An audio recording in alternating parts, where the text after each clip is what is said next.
Je vais terminer par cette donc, troisième partie sur le sujet que je connais le mieux, mais dont je parlerai le moins cette fois-ci, la Catalogne.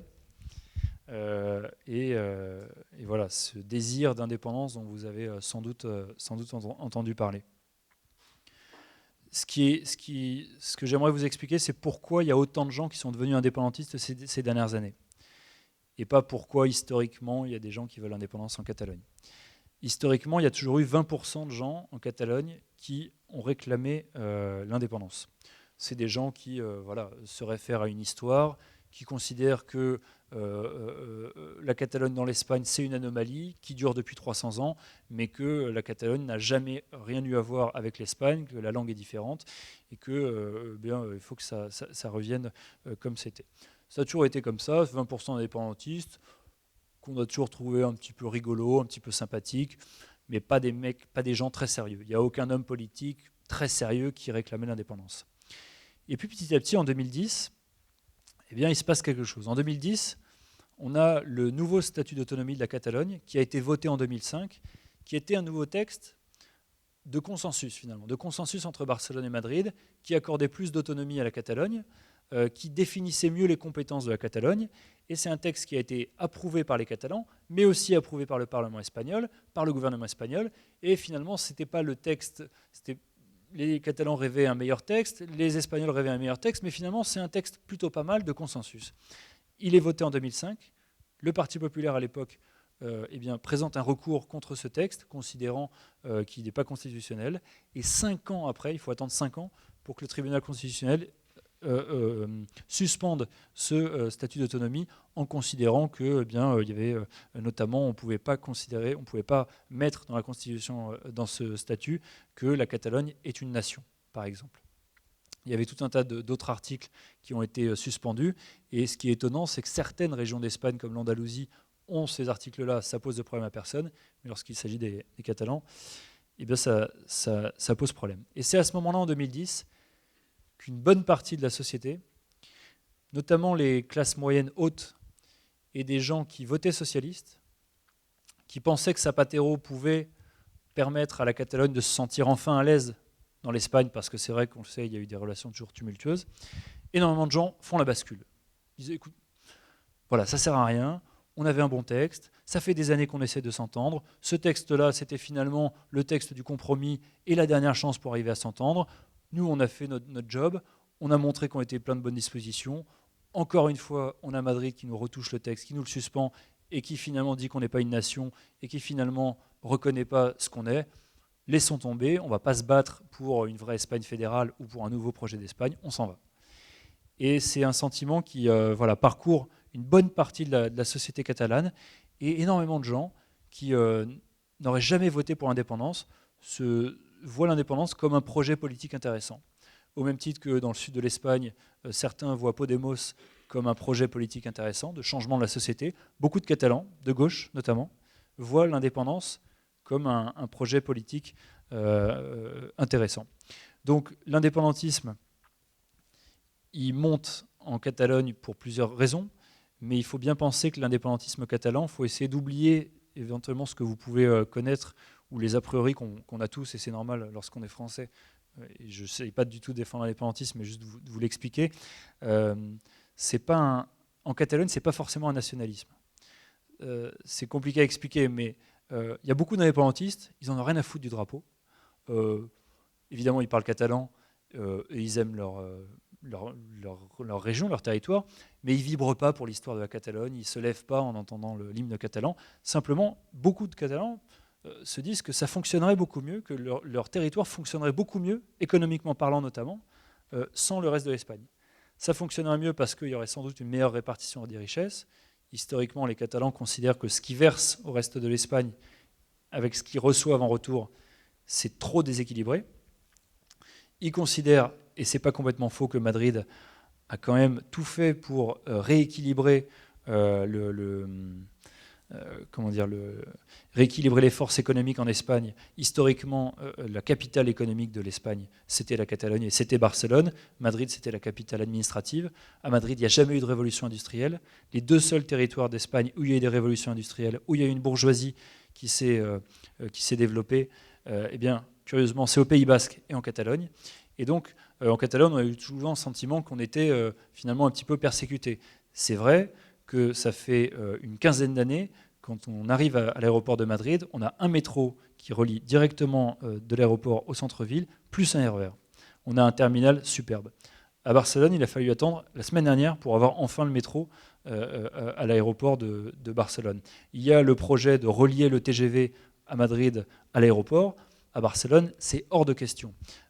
Donc voilà, il y a eu ce sentiment que finalement, comme la Catalogne va bien, Madrid fait tout pour que voilà, son développement économique, ça n'aille pas trop vite. Et c'est vrai que dans les années 60, la Catalogne, c'était 20%, Barcelone, c'était 20% du PIB de l'Espagne, et Madrid, c'était 12% du PIB de l'Espagne. Aujourd'hui, c'est 20 et 20. C'est-à-dire qu'il y a eu clairement un rééquilibrage en faveur de Madrid. Et voilà, pour beaucoup de gens considèrent que c'est pas normal. C'est vrai qu'on a sur les infrastructures certaines routes qui ne sont pas au niveau en Catalogne, alors que Madrid a construit certaines infrastructures complètement ridicules. Des lignes de TGV entre des villes, ça n'a absolument aucun sens. Il a fallu quand même attendre 2007 pour avoir le seul TGV qui compte en Espagne, c'est Madrid-Barcelone. Or, dès 92, il y avait Madrid-Séville. Or, on pouvait considérer que ce n'était pas la ligne de TGV la plus prioritaire. Et ce qui est important pour terminer de comprendre, donc évidemment il y a les aspects culturels, ce sentiment que l'Espagne ne reconnaît pas la Catalogne dans ce qu'elle est, que certes ils leur ont donné pas mal d'autonomie, ils leur permettent de parler leur langue, etc. Mais finalement ils ont beaucoup de mal à l'accepter. Et puis, pour beaucoup de jeunes, eh bien, ça représente un nouveau projet, quoi. C'est simplement, ça reste sympa. Dans cette Espagne qu'on a décrit en crise, avec cette classe politique corrompue, c'est toujours plus sympathique d'imaginer un nouvel État depuis une feuille blanche que d'imaginer de devoir réformer avec l'Espagne. Ce qui est clair, c'est que si l'Espagne n'était pas en crise économique, morale et politique, l'indépendantisme aurait moins de force. Donc voilà, et juste pour terminer, il faut bien comprendre aussi que ce mouvement indépendantiste, avec ces manifestations, il y avait la photo tout à l'heure, qui ont eu lieu tous les ans depuis 4 ans, entre 500 000 et 1 million de personnes dans la rue, c'est en Europe inédit. Hein. C'est les plus grandes manifestations qui ont lieu en Europe, c'est à Barcelone. Ce qui se passe, c'est comme ils sont extrêmement disciplinés et Barcelone est le seul endroit au monde où les gens s'inscrivent avant la manif pour participer, eh bien, on n'en parle pas beaucoup parce que, à part les images, il n'y a jamais aucune voiture qui brûle, il n'y a jamais le moindre problème, il y a une discipline de fer. Et donc voilà. Mais quand on a autant de gens qui se déplacent dans la rue, c'est qu'on a toute la société.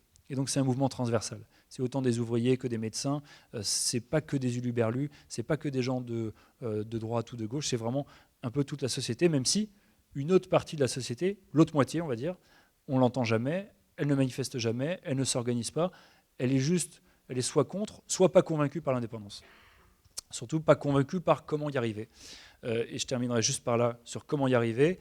Les indépendantistes et les partis politiques catalans se sont convertis à l'indépendantisme voyant la pression de la rue. Ils essayent depuis 3 ans d'organiser un référendum, ils n'y ont jamais réussi. Il y a eu ce référendum l'année dernière, un référendum qui finalement était symbolique parce qu'il n'était pas reconnu par Madrid et qui n'a déplacé que les indépendantistes. Donc il y a eu 95% de oui, mais parce qu'il y a que 30% des gens qui sont venus voter. Et puis on a eu cette année, en 2015, des élections régionales qui ont été converties en élections plébiscitaires. Et là, on a eu un résultat extrêmement complexe.